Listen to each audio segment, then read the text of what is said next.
Hi everyone. তো ভাইফোঁটার দিন সকাল সকাল উঠে স্নান করে নিয়েছি, আর এদিকে মা লুচি ভাজছে।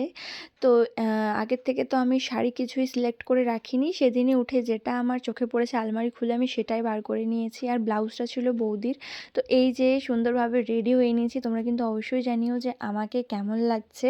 তারপর আর কি ভাইও চলে আসে, এই যে আমি আর আমার ভাই। এরপর আমি ফোঁটার তালাটা সুন্দরভাবে সাজিয়ে নিয়েছি। আর কি কি হয়েছে চলো তোমাদের দেখিয়ে নিই। লুচি হয়েছে, আর এখানে হচ্ছে ঘুগনি, পায়েস, আর ছিল মিষ্টি। তো থালাটা সুন্দরভাবে সাজিয়ে নিয়েছি। এরপর বড়দা ভাইকে বসিয়েছি, প্রথম বড়দা ভাইকে ফোঁটা দেব বলে।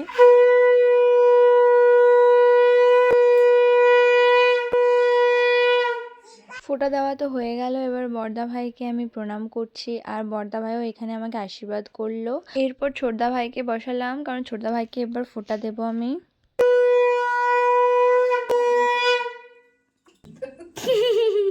ছোটদা ভাইকেও তো এখানে ফোঁটা দেওয়া হয়ে গেল।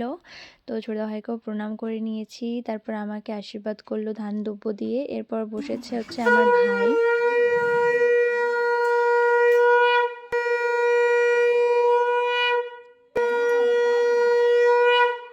ভাইকে তো ফোঁটা দেওয়া হয়ে গেল, এবার ও আমাকে প্রণাম করছিল।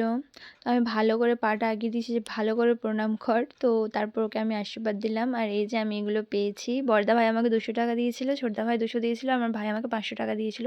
তো আজকের জন্য তো আমার নিজেকে একটু বড়লোকস মনে হচ্ছিলো। যাই হোক, এখানে বড় ঠাকুর হচ্ছে সন্দীপকে ফোঁটা দিল, আর তারপর এখানে আমার খুশি সোনা হচ্ছে আমার বাবাকে ফোঁটা দিচ্ছিল। তো ও তো ভীষণ ছটফট করছিল। এদিকে সবাই খেতে বসলো, ওদের প্রায় খাওয়া হয়ে গেছে। এখানে আমি আর পায়েলও বসে গেছি খাওয়ার জন্য। তো দেখা হচ্ছে নেক্সট ভিডিওতে, ততক্ষণের জন্য রাধে রাধে।